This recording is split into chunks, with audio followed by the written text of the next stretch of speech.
जय श्री हरि विष्णु। जय तुलसी माता की। मेरे प्यारे भक्तजनों, कार्तिक मास का यह महीना सबसे पवित्र महीनों में से एक माना जाता है। यह वही समय है जब भगवान विष्णु स्वयं जागृत रहते हैं और जो भी इस महीने भक्ति करता है, तुलसी माता की पूजा करता है, दीप दान करता है, उसे अनंत पुण्य की प्राप्ति होती है। आज मैं आपको सुनाने जा रही हूँ एक बहुत ही प्रेरणादायक कथा, कार्तिक मास की दो बहनों की कथा और तुलसी माता की अद्भुत कहानी।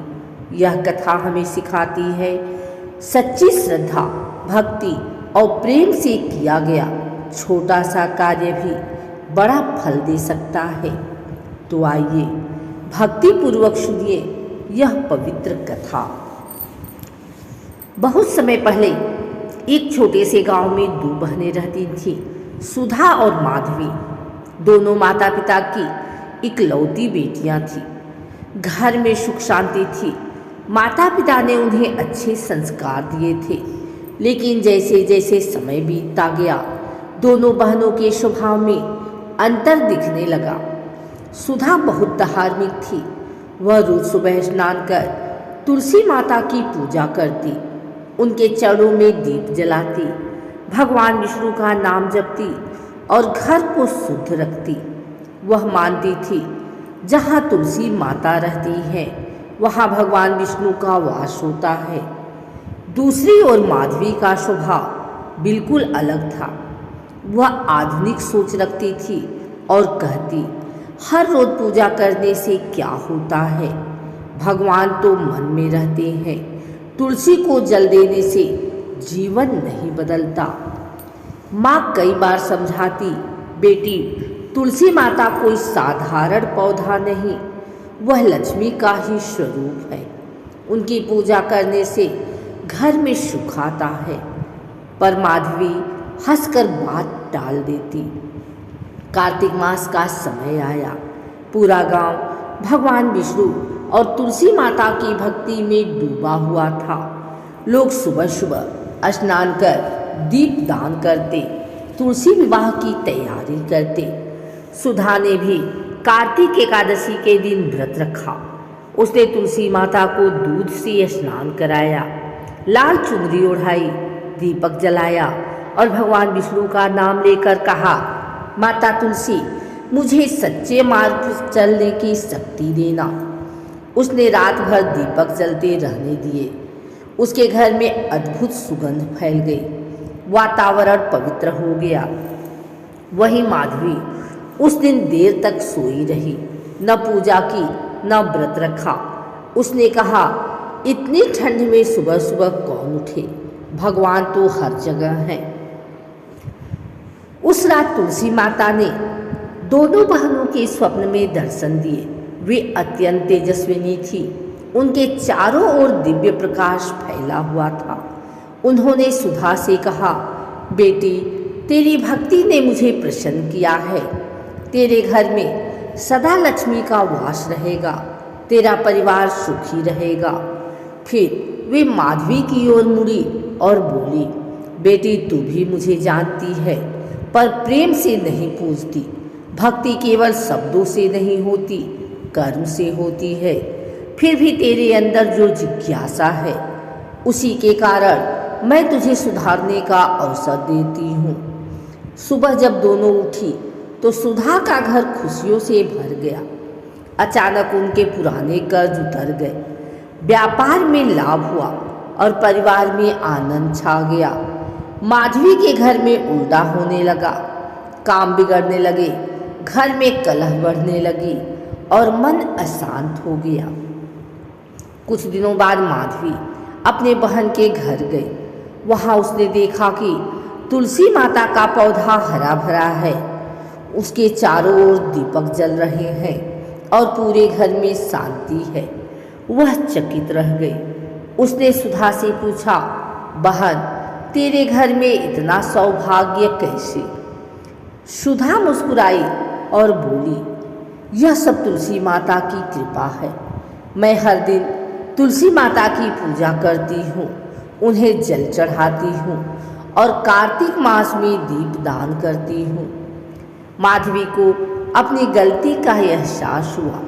वह घर लौटी और सच्चे मन से तुलसी माता से क्षमा मांगी।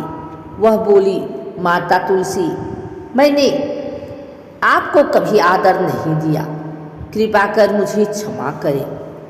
तब तुलसी माता उसके मन में प्रकट हुई और बोली, बेटी, भक्ति के द्वार कभी बंद नहीं होते। जो पश्चाताप करता है और सच्चे मन से मुझे पूजता है, मैं उसकी हर भूल क्षमा कर देती हूँ।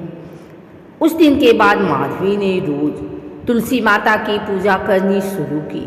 धीरे धीरे उसके घर में भी शांति लौट आई, धन धान्य बढ़ने लगा और जीवन में सुख आने लगा।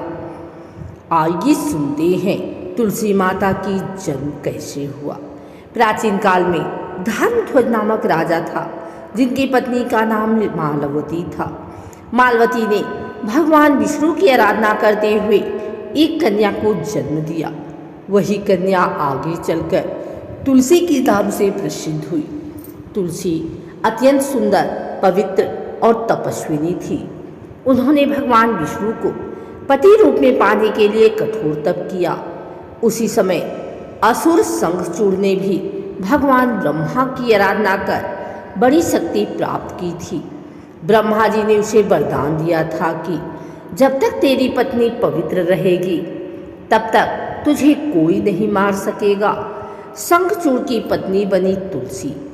शंखचूड़ अत्यंत शक्तिशाली था, परंतु उसके अत्याचार बढ़ने लगे।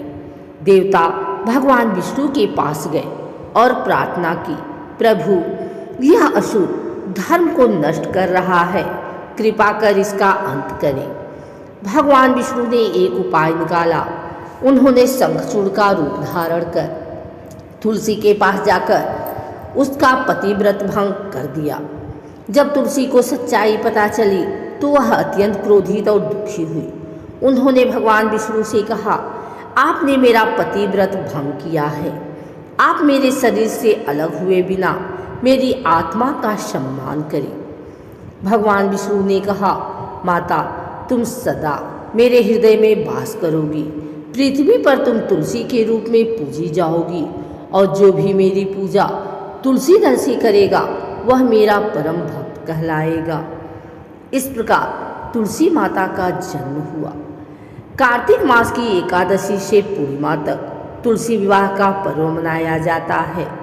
इस दिन तुलसी माता का विवाह भगवान शालिग्राम, जो कि विष्णु जी के प्रतीक हैं, से किया जाता है।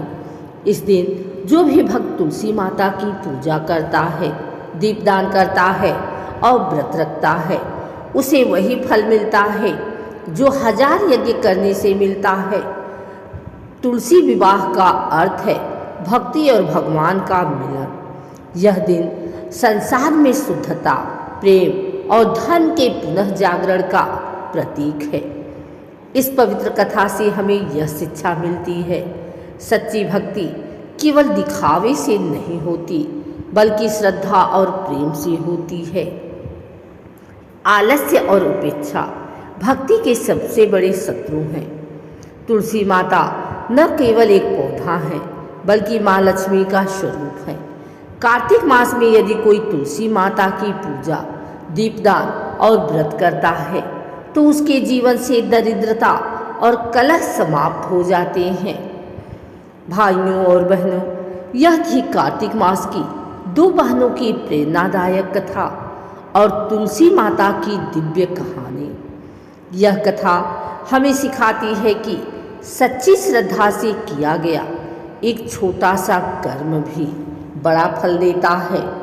हम सभी को चाहिए कि हम तुलसी माता की पूजा करें, रोज उन्हें जल चढ़ाएं, दीप जलाएं और मन से भगवान विष्णु का नाम लें। तुलसी माता हमारे घर में सदैव हरियाली, समृद्धि और शांति लाएं। भगवान विष्णु और माता लक्ष्मी की कृपा हम सब पर बनी रहे।